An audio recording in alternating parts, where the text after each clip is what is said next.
Hey guys, Surgeon here. So I get a lot of questions over, hey Surgeon, I've got these combat stats and on this combat level, what Slayer Master should I use? Or hey, I just got this Slayer Master, should I use them? Or hey, I want Slayer points, what Slayer Master should I use? Or I don't like doing that. Okay, we're going to nip this in the butt and we're going to talk about this.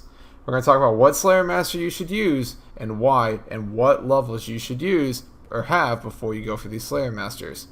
So, before we get into this, if you guys are looking for a clan chat to hang out in, go ahead and join my CC. Link to Discord will be in the description. If you do like this video, go ahead and give it a like. And without further ado, I'm going to shut up and let's start talking about the Slayer Masters and what makes them special. Alright, let's start talking about Slayer Masters first off and kind of introduce all of them. So we've got Duradel, who's your first one. He's got no combat requirement at all. You've got Mastrina, who's in Canifis, who has a 20 combat requirement. You have Vanica, who's in the Edgeville dungeon, who has a 40 combat requirement, Cheldar and Xanarus with a 70 combat requirement, Nieve with an 85 combat requirement, and then finally, at the very end, you've got Duradel with a 100 combat requirement, and he's the only Slayer Master that actually requires 50 Slayer as well. Now, there's also Cristelia, who has no combat requirement as well, but she's not really a Slayer Master, she's a Wilderness Slayer Master, and that's kind of different. It's not really like a legitimate way to train Slayer, it's more so if you're trying to grind out points. So I'm not really going to talk about her in this because it's not really a Slayer Master that you're going to use for training. Right, so we talked about all of them, but when should I do which one? Well, pretty much you're going to be doing them in the order of whenever you have the combat level required for them. Until you get to Cheldar. So pretty much like once you get 40 combat, you probably want to go to Vanica. You get 20, go to Mashina. And if you don't have that, go to Turiel. But Cheldar, it gets a little bit different. Cheldar has the ability to start offering you some pretty high level tasks. You get the ability to start getting like bronze dragons from her, blue dragons, black demons. These are some really high combat level monsters. And it's going to take some combat stats to actually try to kill them. So to be honest, I would probably not do Cheldar until you got like 60 combat stats, until you can use like dragon weaponry, or until you've got like a rune crossbow or something, because those attack bonuses are really going to help you out. Nieve, again, you're going to be getting more higher level combat creatures than you would with Cheldar, but you're going to be getting about, or the quantity of what you're going to get them is much higher than with Cheldar. So in order for your tasks to not take 3 hours to do, you're probably going to want about 70 combat stats, and when it comes to Duradel, you're getting pretty close to the same tasks as Nieve, maybe a little bit different, but for the general part, you're getting pretty close to the same tasks, and you're getting a ton of them. So in order for your tasks to not take 3 or 4 hours, you're going to want about 75 combat stats in order to make sure that those tasks are progressing at a relatively quick rate. So let's talk about the benefits of these guys. Why do you want to do certain Slayer Masters? Really, the only benefit you're going to get, besides more experience because of longer tasks, is the Slayer points that you get with them. Now, as shown by the screen, your points jump dramatically from Vanica to Cheldar, and there's a good reason for it. The monsters that you're getting from Vanica are much weaker than what you get from Cheldar. So, yes, the Slayer point incentive is nice when you look at the difference between Vanica and Cheldar, but the time it takes for you to do those tasks is going to take forever anyway. So if you're not using Cheldar consistently, basically what you want to be doing, if you're trying to train Slayer for actual experience, is you're going to want to use whatever Slayer Master is comfortable for you. So if you're level 70 combat, but you're not comfortable doing Cheldar's tasks because it'll take too long and you're using Vanica, you want to use Vanica for your first 9 tasks, and then on that 10th task, that milestone task, you want to use whatever Slayer Master you can at the highest level. The reason for that is because the point boost is going to help you out tremendously in helping you unlock like the Slayer helmet, superiors, Slayer rings, things of that sort. You do this for the other Slayer Masters as well. So if Nieve is the highest one you can go to, but you can't really kill your tasks fast enough and you use Cheldar, you're going to want to use Cheldar for the majority of your tasks, but then on those milestone tasks, you're going to want to use Nieve. Now, if your concern is like, I want to use this Slayer Master because he's going to give me more points, if you're worried about points, then go do Wilderness Slayer. You'll get 25 points a task, and you'll get a ton more on your milestone tasks as well.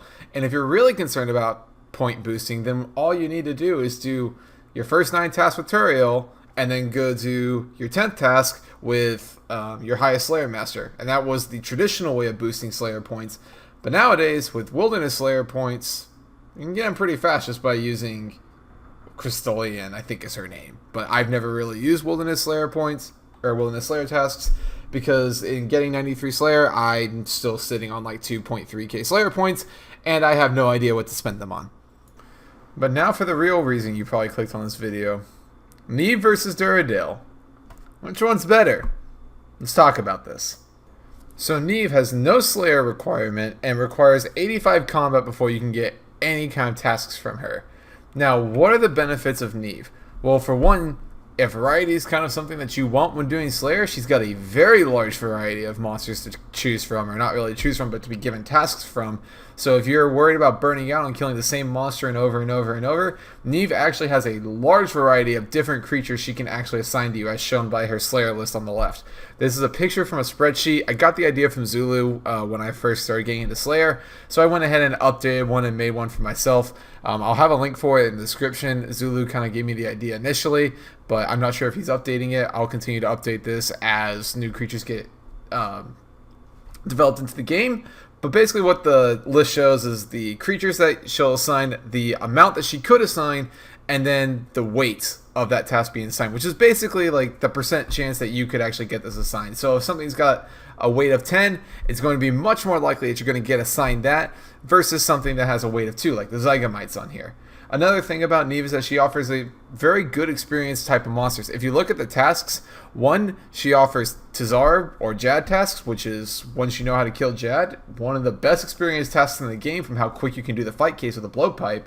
She also has a high amount of cannon tasks. You've got Blood Velds, you got Black Demons, you got Fire Giants, Call Fights, Dagonoths, Hellhounds, Suka. You've got a lot of different cannoning tasks on this list. So if you're looking after experience, Nieve's probably going to be the way to go. She's got a lot of variety, so if you're looking for variety, she's a good one to go to.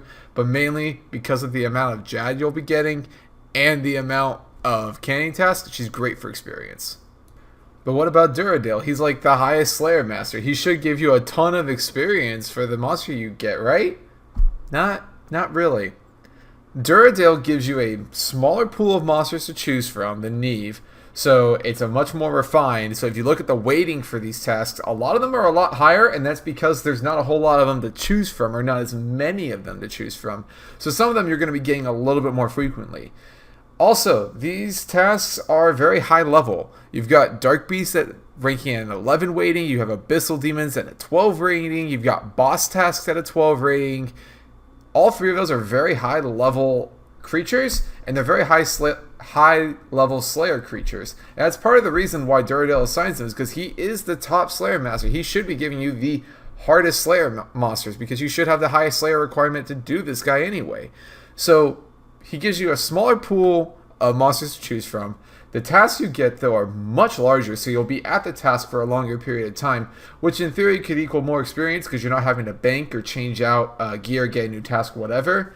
If you're looking for money, it's more boss-related tasks. So you've got Abyssal Demons for Abyssal Sire, you've got actual boss tasks, you've got Hellhounds for Cerberus, you've got Tazars on there as well, you've got Cave Kraken, Dagonoth Kings, Greater Demons for Zami. You have a lot of boss-related tasks on there. And a lot of these tasks are very actually high money. So you've got Abyssal Demons, which can drop you whips. Boss tasks obviously are good for bossing, or good for money. Smoke Devils are on there. Neck Royals, which are great, and also great experience for bursting. But overall, Duradel, from looking at this list, in my opinion, he's going to give you a lot more money tasks, but not the best experience when it comes to like actually doing your tasks, because there's not a whole lot of cannon tasks on there, and the cannon tasks that are on there, they're not weighted as high as Nieve, and there's not as many of them as on Nieve's list. So who's better? Honestly, it's really up to you. I mean, both of the lists are going to be on the screen right now. You've got Nieve on the left, and you've got Duradel on the right. To be honest, it's really up to you. The Slayer points between these two is a difference of 3. If you do end up using Nieve, then go ahead and use Duradel in your milestone test to make sure you're maximizing your points. But in all honesty, my advice to you is Slayer is a long-ass skill anyway. It is probably one of the lowest XP rates in the game, so you're going to take a long time to do this. Obviously, if you're going for max efficiency, then you won't be doing the most experienced tasks, which in my opinion, I think it's Nieve, but I haven't done enough research or haven't tested enough to really decide which one it actually is. But Slayer's a slow skill. Do whichever Slayer master you're going to enjoy. So my advice to you, look at these two lists, look at which ones you're going to enjoy doing the most tasks from, and then use that person as your Slayer Master. If you end up using Duradel because you like a lot of his tasks, then great, use Duradel and you never have to switch masters. If you end up using Nieve, like I said, on your milestone levels, just switch to Duradel and get that extra point boost. Also, fun fact, once you've done the Elite Western Provinces, which is going to take you forever to do, but once you've done those, they'll actually give the same amount of points. So Slayer points, it's fucking irrelevant at that point. So really, look at your list, look at the Slayer monsters, figure out which ones you're going to block based on the weighted ones. By the way, that's how you decide what you're going to block, is you look at what Slayer monsters actually have the highest weight, and then block whichever ones you don't want to do. That's how you decide what you want to block. So after you've done your blocks, figure out which one's going to give you more of the tasks you want to actually do, and then pick that as your Slayer Master. That's how I did it, and that's how I got up to 93 Slayer, and that's how I still enjoy Slayer even after hitting that high. Alright guys, well that's going to do it. This was a slightly requested video. I think it's something that needs to get out there about Nieve versus Duradel. So I hope you guys did enjoy it. I spent a little bit of time researching this. I put together a Google Doc, which is in the description. I'll have a link to both of them. It should be available for you guys to see it. That way you can make your own decisions about who you want to choose and what you want to block. So if that doesn't work, please let me know in the comment section. I'll be happy to change it. Shout out to the clan chat. Right now we're sitting about 53 people in there, which is crazy. It's gone up from, I think it was like 10 to 30. Now we sit comfortably at like 40 or 50. So constantly growing, guys. Again, it's been crazy what you guys have done. So if you did enjoy this video, go ahead and give it a like. If you want to see more of this content, go ahead and subscribe. And if you want to give me feedback on anything, just put it in the comment section below. Link to the Discord will also be in the description, so check it out there. And if the links don't work, yell at me in the description or in the comments and I'll fix it, or attempt to at least, because I never use Google Documents. But yeah, also, Barbarian Assault Guide. Yes, I'm making one. It just takes a lot of time because there's a lot of stuff I want to cover. So, I apologize for that. This is not the BA guide, but it will be coming out. So, have a great night. Thank you guys for watching.